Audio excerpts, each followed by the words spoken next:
Alors 6e jour, c'est parti, on commence avec une journée mystique. Il s'est arrêté de pleuvoir depuis une demi-heure, donc c'est très bien.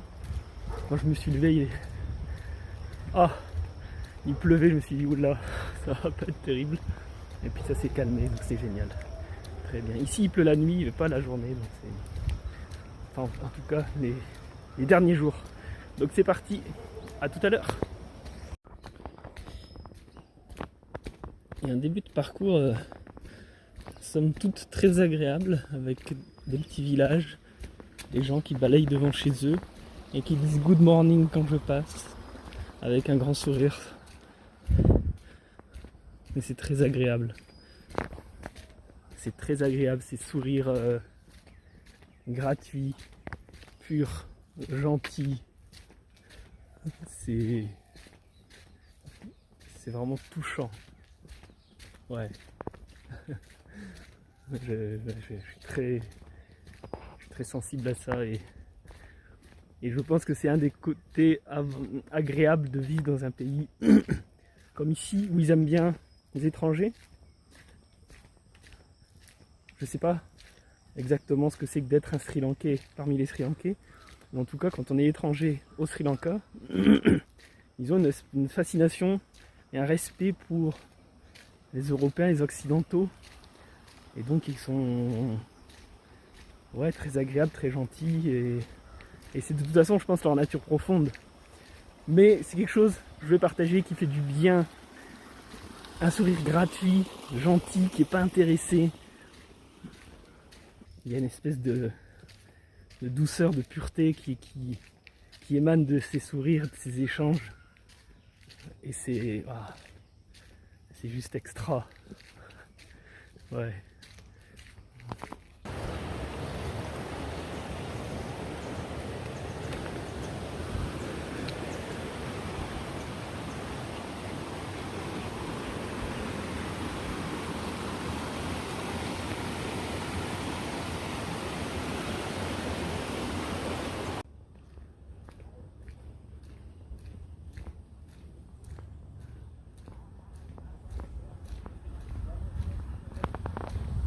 Un drapeau français. Good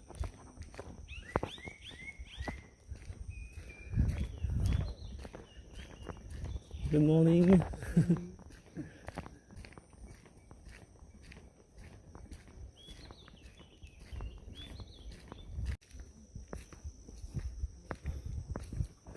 Et nous arrivons en plein milieu des chanderies, des rizières. Magnifique. On va rencontrer ces gens qui vivent depuis 22 ans au Sri Lanka, originaires du Canada. Voilà.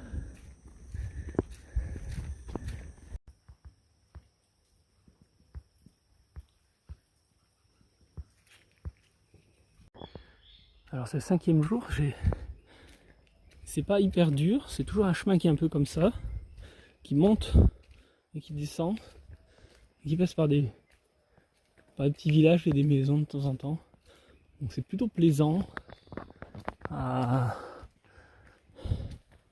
Ouais, j'ai l'impression que c'est un chemin qui s'arrête jamais. Mais il n'y a pas une difficulté énorme, je trouve. Voilà, je suis content parce que c'est pas un chemin avec de l'herbe et tout.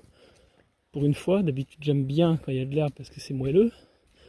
Mais là, pour la question des sangsues, j'apprécie quand même que ce soit un chemin de la sorte.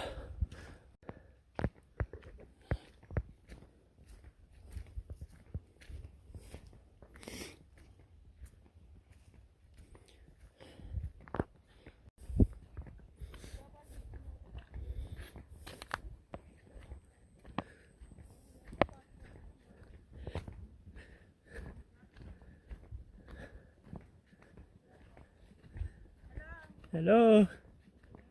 Good morning. Happy New Year.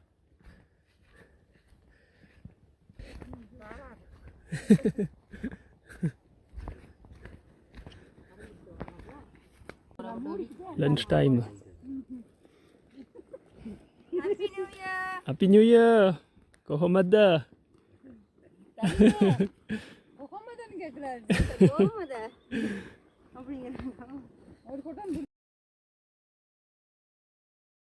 Voilà, ça c'est des moments très précieux, très bons. Et elles étaient très gentilles parce que des fois elles demandent de l'argent, elles sont un peu, elles peuvent être un peu bougonnes. Et là c'était très aimable.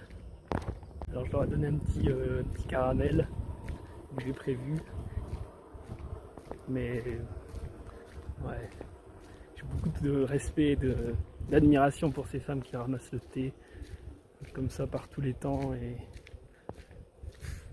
ouais, elles ne doivent pas être très bien payées, j'imagine. Mais elles sont avec le sourire et voilà, c'est très inspirant. Voilà, 5e étape terminée. Et j'ai encore été divinement aidé pour trouver mon logement à un prix décent, 8 €, 2500 roupies. Donc c'est très bien. Donc, logement que j'ai vu sur Booking, mais à 20 $. Donc bon, si je pouvais payer 10, c'était pas plus mal. Et en fait, il y en a deux. Et ce jeune, j'ai rencontré un jeune dans la première boutique du village, il n'y a pas grand chose. Hein. Je lui ai demandé il connaissait une guest house. Il m'a emmené en tuk-tuk dans cet endroit. Voilà, que je vous montre. C'est un genre de petit bungalow. Voilà, très simple, mais la vue est magnifique. Et il n'y a pas besoin de plus, quoi. Voilà, donc tout est très bien, en pleine nature. Donc, tout à l'heure j'étais là-bas, dans les plantations de thé.